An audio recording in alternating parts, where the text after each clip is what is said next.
नमस्कार दोस्तों, आज हम स्टार्ट करेंगे class 10th mathematics chapter 1 real number. तो आइए बात करते हैं रियल नंबर के बारे में थोड़ा सा। तो रियल नंबर यानी कि वास्तविक संख्या, ये आपका चैप्टर फर्स्ट होगा क्लास 10th के लिए। तो यहाँ पे जो रियल नंबर है इसमें बेसिकली हम बात करेंगे यूक्लिड डिवीजन लेमा और यूक्लिड डिवीजन एल्गोरिथम के बारे में। तो ये जो यूक्लिड वर्ड है ये एक पर्शियन मैथमेटिशियन साइंटिस्ट थे। उनका नाम है, उन्होंने एल्जेब्रा शब्द दिया है। उनकी एक किताब आई थी हिसाब अलजब्र, उस किताब में ही एल्जेब्रा वर्ड लिया गया है, यानी उस किताब से ही एल्जेब्रा वर्ड आपका लिया गया है। तो ये जो साइंटिस्ट है इनका पूरा नाम था मोहम्मद इब्न अल ख्वाजरमी। किताब में आपके दिया होगा एनसीईआरटी टेक्स्ट बुक में। तो इनकी बुक से ही एक बुक का नाम था हिसाब अल जब्र ख्वाजरमी। इनकी बुक से ही बेसिकली हिसाब यानी कि अलजबरा वर्ड लिया गया है, इनकी बुक जो थी हिसाब अल जब्र से। तो बात करेंगे कुछ यहाँ पे हम बेसिकली टर्म पढ़ेंगे। जैसे इन्होंने कुछ वर्ड एक टर्म दिया था एल्गोरिथम क्या होता है,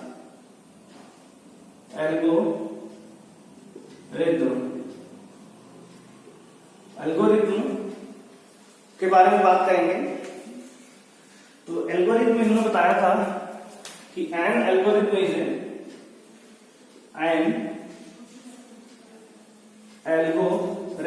ए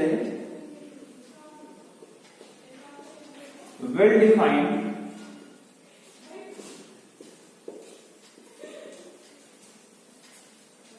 step of which gives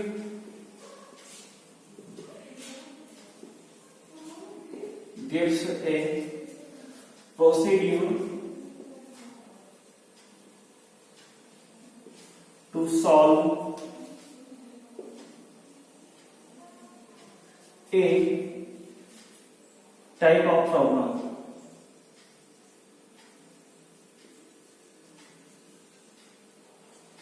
यानी कि उन्होंने बताया था कि एल्गोरिथम एक वेल डिफाइंड स्टेप्स हमारा होता है जिसमें किसी भी टाइप की प्रॉब्लम को, स्पेसिफिक प्रॉब्लम को सॉल्व करने के एक स्टेप लिखे गए होते हैं। तो इन्होंने एल्गोरिथम में ये बताने की कोशिश की कि एल्गोरिथम क्या है। तो एल्गोरिथम एक वेल डिफाइंड स्टेप्स की सीरीज है। यानी कि आपको कोई प्रॉब्लम जब आएगी आपके सामने तो आपको पहले क्या करना है, उसके बाद दूसरा स्टेप क्या लगाना है, तीसरा स्टेप क्या लगाना है। तो उन्होंने स्टेप्स की एक सीरीज बताई है, तो जिसके द्वारा आप किसी भी क्वेश्चन को यहाँ पे सॉल्व करेंगे। तो यहाँ पे लिखा गया algorithm is a well defined steps which gives a procedure to solve a type of problem. यानी कि एल्गोरिथम जो है एक स्टेप्स का वेल डिफाइंड सीरीज है जिसके द्वारा हम किसी टाइप ऑफ क्वेश्चन को सॉल्व करेंगे। अब दूसरी बात थी, इन्होंने एक बताया था लेमा के बारे में। तो आइए बात करते हैं लेमा की।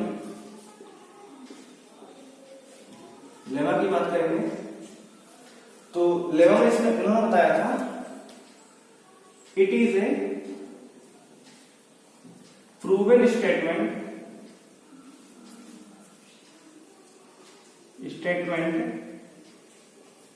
which is used to prove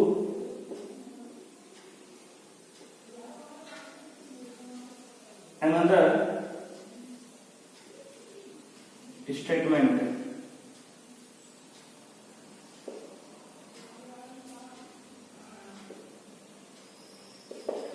तो इन्होंने बताया कि लेमा जो होता है यह एक पहले से ऑलरेडी प्रूव स्टेटमेंट होता है जिसकी मदद से, जिसकी हेल्प से हम किसी दूसरे स्टेटमेंट को प्रूव करने में इसका प्रयोग करेंगे। तो ये जो बातें थी इन्होंने बताई थी एल्गोरिथम को। तो एल्गोरिथम में क्या है, एक वेल डिफाइंड स्टेप की सीरीज है जिसकी मदद से हम किसी स्पेसिफाइड प्रॉब्लम को सॉल्व करते हैं। दूसरी बात बताई ना, लेमा क्या है, lemma is a proven statement which is used to prove another statement। तो लेमा आपका एक प्रूव्ड स्टेटमेंट है जो पहले से प्रूव्ड है, इसकी मदद से हम किसी दूसरे स्टेटमेंट को प्रूव करते हैं। तो अब बात करेंगे यूक्लिड डिवीजन लेमा की। तो आइए देखते हैं, आइए बात करते हैं यूक्लिड डिवीजन एल्गोरिथम की बात करेंगे। यूक्लिड डिवीजन एल्गोरिथम की।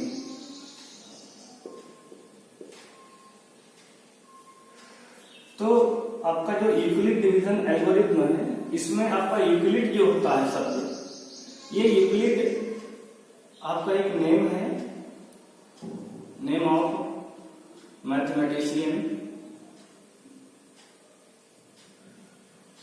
आपका मैथमेटिशियन है यूक्लिड, उनका नाम है ये। डिवीजन जो होता है इसमें शब्द डिवीजन जो है, इसका मीनिंग है it is a process to divide any numbers. It is a process of division, लिख सकते हैं ये। It is process of divide, या डिवाइड का प्रोसेस है, प्रोसेस ऑफ डिवाइड। जो एल्गोरिथम है, तो एल्गोरिथम की बात अभी हमने कर ही ली है। Is well defined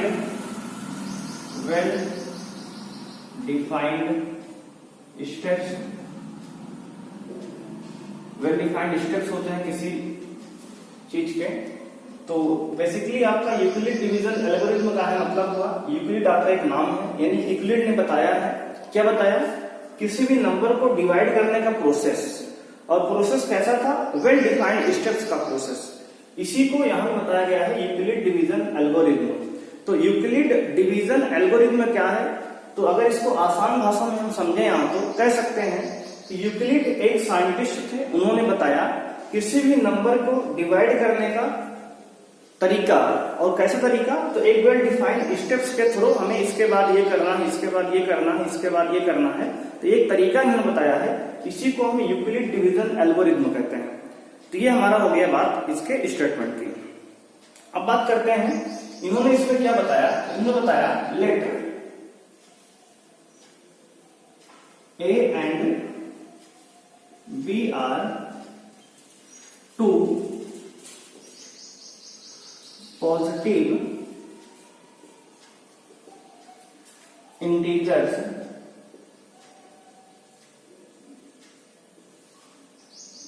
such that A is greater than B।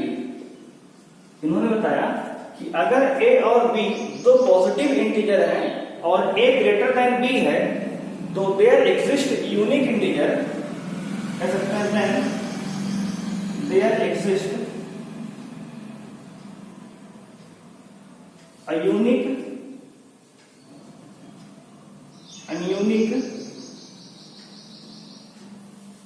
Integers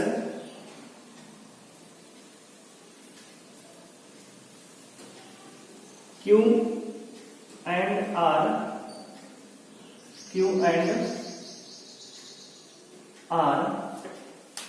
satisfying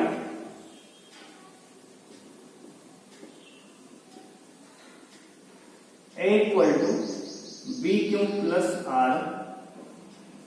statement ये था इनका। और वेयर, जहां पे where R is greater than equal to 0 and less than B।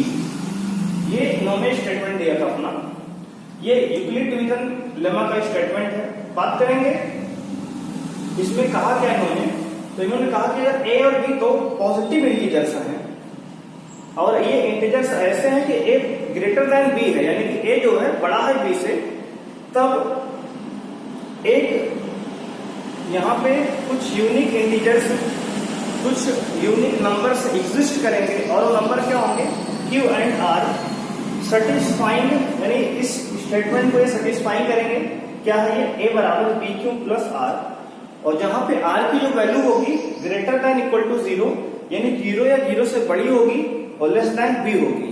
तो अब ये क्या इन्होंने बता दिया, इसको आइए समझते हैं। हालांकि ये बहुत ही आसान बात इन्होंने बताई है, आइए देखते हैं क्या है। इस बात को समझने के लिए एग्जांपल लेते हैं। जैसे मान लीजिए आपको 20 को डिवाइड करना है 6 से। कैसे डिवाइड करेंगे, कुछ इस तरह से आप डिवाइड करेंगे। 6 3 जा 3 बार टेबल पढ़ेंगे आप, 6 3 जा 18 आएगा, बचेगा यहाँ पे रिमाइंडर आपका 2। तो यहाँ पे कह सकते हैं आपका 20 क्या है, 20 आपका डिविडेंड है, जानते हैं आप डिविडेंड। और 3 क्या है, तो 3 आपका क्वोशिएंट है, 2 यहाँ पे आपका रिमाइंडर होगा, और आपका 6 जो है डिवाइडर है, डिवाइडर है। तो अब अगर हम डिविडेंड को इस तरह से लिख सकते हैं, तो यहां हम डिविडेंड को लिख सकते हैं, यानी कि 20 को इस तरह से लिख सकते हैं। अगर हम 20 पे यहां लिखना चाहें तो 20 इक्वल टू लिख सकते हैं 6 इंटू 3। देखो 20 को लिखा हमने 6 इंटू 3 और प्लस 2, तो इस तरह से लिख सकते हैं। देखो 6 3 जा 18 प्लस 2 20 हो जाएगा, यानी 20 क्या है, तो 20 आपका डिविडेंड है, कहेंगे आप डिविडेंड है, इक्वल टू 6 क्या है, तो डिवाइजर है, तो डिवाइजर, और प्लस 3 क्या है, तो क्वोशिएंट है, क्वोशिएंट है आपका, और प्लस आपका जो 2 है क्या है, रिमाइंडर है, तो कहेंगे ये रिमाइंडर है। यानी कि अगर 20 को हम लिखें डिविडेंड बराबर divisor into quotient plus remainder के फॉर्म में, तो अगर हम थोड़ा सा ध्यान से इस बात को समझें तो यहाँ यूक्लिड ने जो बताया था अपना formula a equal to B Q plus R, वो भी बिल्कुल यही सेम फार्मूला है, डिविडेंड बराबर ये हमारा यहाँ पे a क्या होगा, डिविडेंड है, यानी कि इन्होंने जो a यहाँ बताया था वो a हमारा क्या था, डिविडेंड था, इक्वल टू जो b था हमारा, b is divisor and q is quotient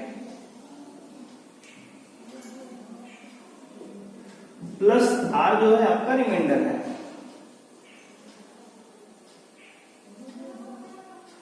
ये कुछ इन्होंने इस तरह से बताया था बात। हालांकि ये बहुत ही आसान भाषा में इन्होंने इस चीज को लिखा है कि a equal to B Q plus R, बस इन्होंने इस तरह से कुछ नहीं लिख के बताया। तो जहां पे a क्या है, डिविडेंड है, b क्या है, डिवाइजर है, q क्या है, क्वोशिएंट है, r क्या है, रिमाइंडर है। तो इनका जो स्टेटमेंट है a बराबर बी क्यू प्लस आर, वो कुछ यही स्टेटमेंट है, इन्होंने इस तरह से कुछ लिख दिया है इसको। और अगर बात करें इसकी, तो ये क्या लिखा इन्होंने लिखा था जो रिमाइंडर की वैल्यू है, अगर उसको यहां से हम कंपेयर करें, जैसे हमने 20 को जब 6 से भाग लगाया तो आपका रिमाइंडर यहाँ पे 2 आया।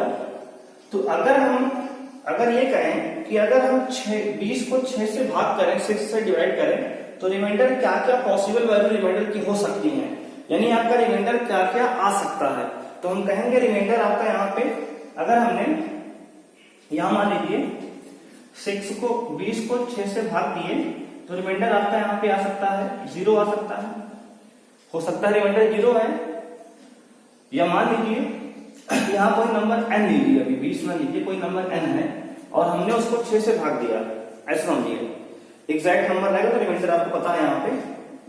तो मान लीजिए कोई नंबर n है आपको, उसके आपने उसको 6 से डिवाइड कर दिया, चलो 6 से डिवाइड किया तो रिमाइंडर क्या आया, मान लीजिए रिमाइंडर हो सकता है कि 6 से पूरा कट जाए, एक भी रिमाइंडर आए तो रिमाइंडर 0 आएगा, हो सकता है कि 1 बच जाए तो रिमाइंडर आपका 1 आएगा, या ऐसा हो सकता है कि रिमाइंडर 2 आ जाए तो रिमाइंडर यहाँ 2 भी आ सकता है, या ऐसा हो सकता है कि रिमाइंडर आपका 3 भी आ सकता है, रिमाइंडर 4 भी आ सकता है, रिमाइंडर 5 भी आ सकता है, रिमाइंडर 6 तो आएगा नहीं, क्योंकि अगर 6 रिमाइंडर आएगा तो एक बार पूरा फिर से डिवाइड हो जाएगा।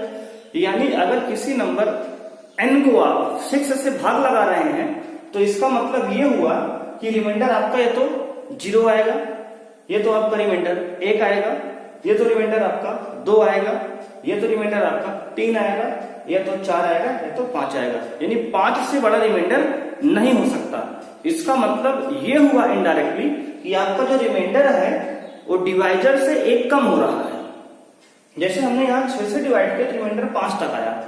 अगर ऐसे ही अगर हम एक नंबर को यहाँ डिवाइड करें 3 से n को, तो रिमाइंडर आपका क्या क्या हो सकता है। तो अगर मान लो n कोई नंबर है, उसको हमने 6 से डिवाइड किया, भाग लगाया, तो आपका जो रिमाइंडर है शेषफल ये तो 0 होगा, पूरा पूरा डिवाइड हो जाएगा नंबर n। ये तो रिमाइंडर आपका 1 होगा, यानी 1 शेषफल बच गया। ये तो रिमाइंडर आपका 2 होगा, 2 शेषफल बच जाएगा। अब रिमाइंडर आपका 2 से ज्यादा नहीं हो सकता, क्योंकि अगर रिमाइंडर आपका 2 से ज्यादा होगा तो इसका मतलब ये है कि एक बार इसका पूरा पूरा भाग फिर से चला जाता ही है। तो यहां से एक बात आप समझ पाएंगे कि किसी भी नंबर को अगर डिवाइड किया गया, मान लीजिए यहां पे अगर इस स्टेटमेंट में हम आए तो यहां पे बी डिवाइडर है, यानी बी को डिवाइड किया गया किससे, ए से। अगर इसको हम रियल सिचुएशन में बदले यहां पे, तो मान लो ये बी, ए कोई डिविडेंड था, बी से हमने इस नंबर को डिवाइड किया। अगर बी से हमने डिवाइड किया तो यहाँ पे आपका रिमाइंडर क्या आएगा, रिमाइंडर जो आएगा 0 आएगा, 1 आएगा, 2 आएगा, 3 आएगा, लेकिन जो भी रिमाइंडर आएगा बी से 1 कम आएगा। जैसे यहाँ पे रिमाइंडर 3 अगर डिवाइडर था तो रिमाइंडर 2 तक आ रहा था। अगर रिमाइंडर यहाँ डिवाइडर आपका यहाँ 6 था तो रिमाइंडर यहाँ 5 तक आ रहा था। यानी जो रिमाइंडर होता है हमेशा डिवाइडर से 1 कम होता है।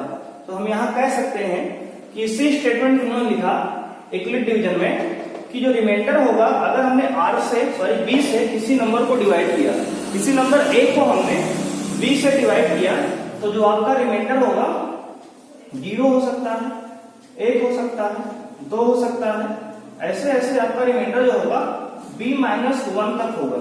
यानी b नहीं हो सकता है, क्योंकि अगर रिमाइंडर b हो जाएगा तो एक बार फर्दर डिवाइड नंबर हो सकता है। तो इसका मतलब ये हुआ कि किसी भी नंबर को n को या a को आपने अगर डिवाइड किया b से, तो आपका रिमाइंडर जो होगा b से 1 कम ही होगा हमेशा।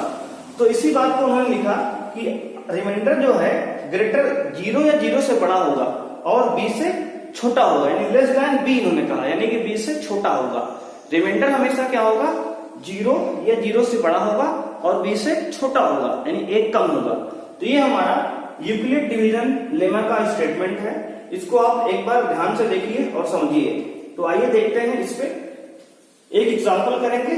इसको आप 5 मिनट तक वीडियो को पॉज कीजिए और समझिए कि यूक्लिड डिवीजन में क्या बातें आपको बताई गई हैं। तो यहाँ पे हमने ये बताया बेसिकली कि आपका a जो है डिविडेंड होता है, b जो है डिवाइडर होता है, q जो है क्वोशिएंट होता है, r जो है रिमाइंडर होता है, और रिमाइंडर की वैल्यू जो होगी हमेशा डिवाइडर से 1 कम होगी। ये बात आप ध्यान रखेंगे यहाँ पे। तो आइए इस पर एक एग्जांपल समझते हैं इस क्वेश्चन पे। आइए समझते हैं एग्जांपल। फर्स्ट है एनसीईआरटी का आपका एक्सरसाइज 1.1 का। उसके पहले हम थोड़ा देखेंगे कि यूक्लिड डिवीजन एल्गोरिथम में जो लेमा बताया गया आपको, उससे आप क्या निकालेंगे।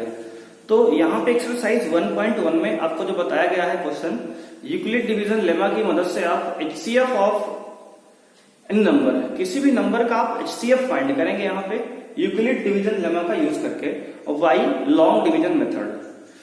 तो यहाँ पे जो आपको यूक्लिड डिवीजन लेमा बताया गया है उसकी मदद से आप क्या निकालेंगे, we find the HCF of two number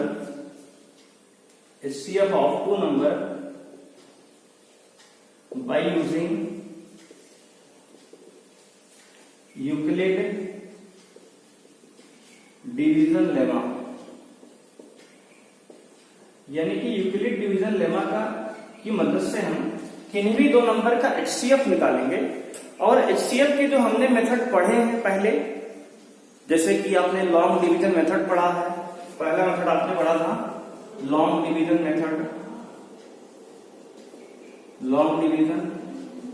method, और उसके बाद आपने पढ़ा था एक मेथड आपका था फैक्टराइजेशन मेथड, यानी प्राइम फैक्टराइजेशन मेथड,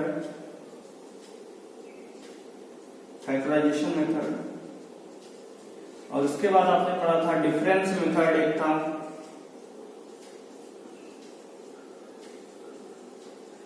तो यहां पे हम बेसिकली क्या करेंगे, जो HCF संख्याओं का नंबर का निकालना है वो अभी हम एक्सरसाइज 1.1 में लॉन्ग डिवीजन मेथड की मदद से यूज करेंगे, और हम यूक्लिड डिवीजन नंबर को उसको शो करके दिखाएंगे कैसे उसको रिप्रेजेंट करते हैं। हालांकि यूज करेंगे हम लॉन्ग डिवीजन मेथड ही, आपको यूक्लिड डिवीजन लेमा में यही मेथड यूज होता है। और इसके बाद एक्सरसाइज 1.2 पढ़ेंगे हम, जहां पे हम सीखेंगे कि प्राइम फैक्टराइजेशन मेथड से एचसीएफ कैसे निकालते हैं। उसके बाद उसके नेक्स्ट एक्सरसाइज में हम डिफरेंस मेथड से एचसीएफ निकालना सीखेंगे। तो कुछ इस तरह से आगे हम पढ़ेंगे यहाँ पे। तो आइए स्टार्ट करते हैं एचसीएफ निकालना नंबर का with the help of long division method. Long division method से हम यहाँ पे एचसीएफ को निकालेंगे। तो आइए यहाँ पे थोड़ा सॉल्व करते हैं इस क्वेश्चन को। एग्जाम्पल हमें दिया है, कह रहा है भाई Euclid division algorithm to find the HCF of 12,576 और 4,052। तो हमें इस नंबर का एचसीएफ निकालना है। तो आइए निकालते हैं। यहाँ पे हम कुछ इस तरह से बड़े नंबर को अंदर लिखेंगे, 12,576 आपका बड़ा है, और छोटा नंबर क्या है 4,052। अभी 4,052 का टेबल अगर 12,576 में भाग करें इसको कितनी बार जाएगा, तो अगर इसको ध्यान से हम देखें 4 में बार लगभग ये 3 बार जाएगा। 3 बार ले जाएंगे, 3 दूना ये 6 हो जाएगा, 3 25 15 का आपका 5 हो गया, कैरी 1 हुआ, 3 0 0 और कैरी 1 तो हो गया 1 यहाँ पे, और 3 जो 12 हो गया। इसको सब्ट्रैक्ट करेंगे यहाँ पे हम, 6 में 6 घटाए 0, 7 में 5 घटाए आपका 2 आएगा, 5 में से आप 1 घटाएंगे 4 आएगा, यहाँ पे 0 0, ये 420 हो गया। अब जो यहाँ पे कोई आपका रिमाइंडर आएगा, इस रिमाइंडर से आप इस डिवाइजर को डिवाइड करते हैं। ये सब आप मेथड प्रीवियस क्लास में सीख चुके हैं। तो अब यहाँ 4,052 को हम भाग करेंगे 420 से। तो जब 4,052 को हम 420 से भाग करेंगे तो यहाँ पे देखेंगे कि 8 जो 32 8 9 जो 36 लगभग 9 बार जाएंगे। तो इसको हम 9 बार ले जाएंगे तो 9 0 0 हो जाएगा, और 9 2 18 हो जाएगा, कैरी 1, और 9 चौक 36 है 37, तो 37 तो 80 आ जाएगा। अब यहाँ पे 2 आएगा, यहाँ 15 में से 8 गया 7 आएगा, 9 में 7 गया 2 आएगा, 200 आपका 72 आ गया। अब जो 272 शेषफल आया है, रिमाइंडर आया है, इस रिमाइंडर को डिवाइजर बनाएंगे और अब 420 को डिविडेंड बना देंगे। तो यहाँ पे थोड़ा स्पेस कम है तो इसको फिर से हम इधर लिख रहे हैं। तो यहाँ 272 से डिवाइड करेंगे इसको 420 को। अब 272 से अगर 420 को डिवाइड करेंगे तो कितनी बार जाएगा, तो 2 बार तो जा नहीं सकता, ज्यादा हो जाएगा तो 1 बार ले जाएंगे। अगर 1 बार ले जाएंगे तो 272 यहाँ आएगा, और यहाँ पर जाएगा 10 में से 2 गया 8, और यहाँ कैरी दिए थे तो 1 बचा, 11 में 7 गया 4, और ये आपका हो गया 1, आपका हो जाएगा 1 कैरी दिए थे तो 1 हो गया ये, ठीक है, 148 हो गया। अब 148 से फिर से डिवाइड करेंगे 272 को। ये सब तो आप मेथड सीख चुके हैं पहले ही। तो लगभग आपका जाएगा 148, 150 गुना 300 हो जाएगा, ज्यादा हो जाएगा, तो इसको 1 बार ही ले जाएगा। तो 1 बार जब ले जाएंगे तो 149 से कम 148 आपका हो जाएगा ये, और यहाँ पे 12 में से 8 गया 4, और 6 में से 2 गया 4 गया 2, तो आपका आ गया 24, और ये हो गया आपका 1 बचा है यहाँ पे, तो 124 हो गया। अब 124 यहाँ बच गया। अब इस नीचे फिर से नहीं दिखेगा आपको, तो ऐसा करते हैं कि 124 को यहाँ फिर से डिवाइड करना है। 124 को 148 से डिवाइड करेंगे यहाँ, तो फिर से 1 बार जाएगा, 124 से कम 124 बच गया कितना, यहाँ पे घटाएंगे तो आ जाएगा 4 में से 8 में 4 गया 4, और यहाँ बचा आपका 4 में 2 गया 2, 24 हो गया। फिर 24 से 124 को भाग करेंगे यहाँ 124 को, तो 24 का नीचे 120 हो जाएगा, 5 बार जाएगा, 120 बचा कितना 4 यहाँ पे। अब 4 से भाग करेंगे 24 को लास्ट में, तो ये 24 6 चौक को 24, 4 6 24 6 बार गया, और 24 से पूरा 24 ये डिवाइड हो गया। यानी कि लास्ट में हमारा शायद दिख नहीं रहा होगा आपको थोड़ा बहुत, तो कैमरा थोड़ा नीचे कर देते हैं, तो ये दिखने लगा होगा। तो अब हमने देखा लास्ट में यहाँ पे कि लास्ट में जो डिवाइजर यहाँ पे डिवाइड किया जिससे रिमाइंडर 0 आया 4 था। तो इसका मतलब इस स्टेप पे आपका डिवाइडर 4 था तो आपका एचसीएफ भी क्या होगा 4 होगा। तो आप पहले इसको रफ में कुछ इस तरह से डिवाइड कर लेंगे लॉन्ग डिवीजन मेथड से, जिससे क्वेश्चन को सॉल्व करना थोड़ा आसान हो जाता है। तो अब इसके बाद इतना जब आप कर लेंगे तो उसके बाद आपको यूक्लिड डिवीजन एल्गोरिथम का यूज करके केवल नंबर को शो करना है केवल। तो आइए अब इस नंबर को यूक्लिड डिवीजन यूज करते हैं। इस पे लिखेंगे by using Euclid division algorithm. तो यहां पे लिखेंगे 12,576 इज ग्रेटर देन 4,52। यहाँ पे 12,576 बड़ा है 4,052 से, तो इसमें लिखेंगे 12,576 बराबर 4,052। देखो हमने 12,576 को 4,052 से काट दिया, कितनी बार गया 3 बार। तो हमने इसको कैसे लिखा, ये आपने अगर a एंड b मान लो कोई इंटीजर है तो a इक्वल टू हमने bq प्लस r के फॉर्म में इसको लिखना शुरू कर रहे हैं, वेयर r की वैल्यू जो है greater than equal to 0 less than b होगी। तो हमने लिखा a के जगह 12,576, b के जगह 4,052। 12,576 इक्वल टू 4,052 हो गए। 3 हमारा 3 बार क्वेश्चन गया, प्लस रिमाइंडर इतना है, रिमाइंडर है आपका 420, यहाँ लिखेंगे 420। देखो ये प्रोसेस आप तब तक लगाएंगे जब तक कि रिमाइंडर 0 नहीं हो जाएगा। तो अगेन दोबारा से फिर लिखेंगे यहाँ पे। अब की बार यहाँ पे डिविडेंड क्या है, डिविडेंड आपका 4,052 है, तो लिखेंगे 4,052 बराबर डिवाइडर क्या है 420 इंटू क्वोशिएंट 9 प्लस रिमाइंडर 272। अभी भी रिमाइंडर 0 नहीं है, इसका मतलब एक बार फिर से चलेगा आगे। तो लिखेंगे 420, अब की बार डिवाइडर यहाँ पे डिविडेंड है, तो डिवाइडर क्या है, डिवाइडर 272 है, 272 गुणे एक बार गया है तो प्लस रिमाइंडर कितना आया है, तो रिमाइंडर आपका 148 आया है, तो 148 इतना हो गया। अब फिर अगेन ये आपका प्रोसेस चलेगा यहाँ पे। तो यहाँ पे अगेन प्रोसेस देखिए चल रहा है ये। तो अब जो है यहाँ पे डिविडेंड कितना है 272, यहाँ डिविडेंड 272 है, ये 272 फिर से लिखेंगे ये इक्वल टू आपका divider 148 into quotient 1 plus remainder 124। Again अब डिविडेंड बन गया हमारा 148 इक्वल टू आपका जो डिवाइडर इस समय है 124 इंटू क्वोशिएंट आपका 1 है प्लस रिमाइंडर 24 आ गया। अगेन अब डिवाइडर आपका 124 है डिविडेंड, और डिवाइडर आपका इस समय है 24 इंटू क्वोशिएंट 5 प्लस रिमाइंडर आपका 4 आ गया। और लास्ट स्टेप आपका था इस समय आपका डिविडेंड हो गया 24, ये डिविडेंड आपका 24 है, डिवाइडर आपका यहाँ पे 4 है इंटू क्वोशिएंट 6 है और प्लस रिमाइंडर यहाँ पे 0 आ गया। तो हम देख सकते हैं this is the last step of Euclid division algorithm. तो अब इतना लिखने के बाद इसके बाद आप क्या लिखेंगे, अब इसको थोड़ा रिमूव करेंगे कि इसका काम नहीं हमारे पास, तीसरा कार्य था आपका। तो अब यहां पे लिखेंगे this is the last step, this is the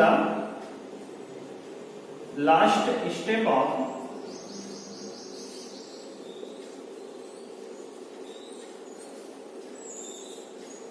Euclid division algorithm, यानी यूक्लिड डिवीजन एल्गोरिथम का ये लास्ट स्टेप है। एट दिस स्टेज लिखेंगे, at this stage the divisor is 4, so the HCF of 12,576 and 4,052 is 4। तो आपका ये answer हो जाएगा। यानी कि हमने यहाँ पे ये लिखा, ये जो स्टेप है इस समय वो यूक्लिड डिवीजन लेमा का एल्गोरिथम का लास्ट स्टेप है। और इस स्टेज पे जो डिवाइजर था 4 था। आप देख सकते हैं इस स्टेप पर डिवाइजर क्या है 4 है। तो इस स्टेप पर अगर डिवाइजर 4 है तो एचसीएफ जो होगा 12,576 और 4,052 का वो 4 ही होगा। तो इस तरह से कुछ रिप्रेजेंट करने का तरीका हमारा है यूक्लिड डिवीजन एल्गोरिथम को। इस तरीके से कुछ हम यहाँ पे नंबर को रिप्रेजेंट करेंगे। तो आइए इस पे एक क्वेश्चन और समझते हैं।